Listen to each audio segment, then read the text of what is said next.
কি অবস্থা সবার? সত্যই জলের সত্য, মিথ্যাই জলের মিথ্যা। আসলে বাংলাদেশকে বলা হয় বিনোদনের কারখানা। এখানে যে যেমন পারে সে তেমন ভাবে বিনোদন সৃষ্টি করতে পারে। এবং পৃথিবীতে যে এত বিনোদন আছে এই জিনিসটা কিন্তু বাংলাদেশে জন্মগ্রহণ না করলে বোঝাই যাইতো না।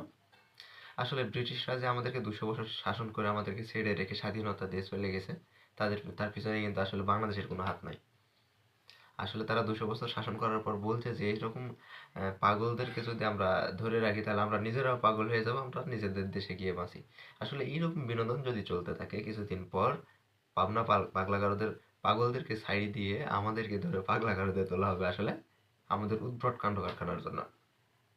আসলে এই বিষয়গুলো কেন বলছি, কিছু কিছু কাহিনী ঘটে যায়। এই যে কিছু নিউজ দেখলাম যে একজন আহ, লোক তার স্ত্রীকে রাগের মাথায় তালাক দিয়েছেন। তো তালাক দেওয়ার পরে নাকি সে আবার বিয়ে করতে যাচ্ছেন, তো সে হুজুরের কাছে গেলে হুজুর নাকি আরেকটা বিয়ে করতে হবে এরকম পরামর্শ দিয়ে হুজুর নিজেই বিয়ে করে আবার সহবাস করে তাকে আবার ছেড়ে দেন। দেওয়ার পর তাকে বউটা হালাল করে দেন, এরকম একটা খবর শুনলাম। এবং আরেকটা খবর শুনলাম যে একজন মহিলা নাকি একটা ছাগল পালেন।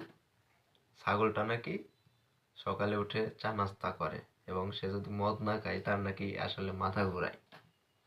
আসলে এই যে এইরকম উদ্ভট কাণ্ড কারখানা এবং এই যে উদ্ভট বিষয়গুলো বাংলাদেশে ছাড়া অন্য কোথাও দেখা যায় নাকি আসলে বলার বাইরে। এইরকম বিষয়গুলো আসলে বের হয় কোথা থেকে?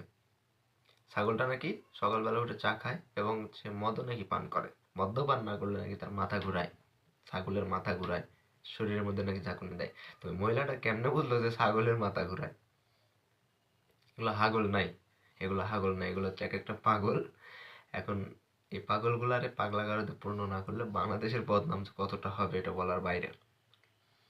তো আসলে এইরকম প্রচুর প্রচুর বিনোদন বাংলাদেশে উদ্ভট কাণ্ড কারখানা হয়, যেগুলো আমাদের চোখের আড়ালেই অগোচরেই রয়ে যায়। তবে কিছু কিছু এই যে ছাগলের ভিডিওগুলো, এটা হচ্ছে মোটামুটি 6 মিলিয়ন হিট করেছে। কি ভিডিওর কথা বলছি আপনারা হয়তো বা এর মধ্যে দেখে ফেলেছেন।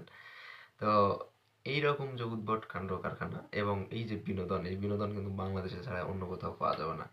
তাই বাংলাদেশে থাকবেন, বিনোদন পাবেন না এমনটা নয়, হাসি খুশি নিয়ে জীবনে বাঁচুন। ধন্যবাদ।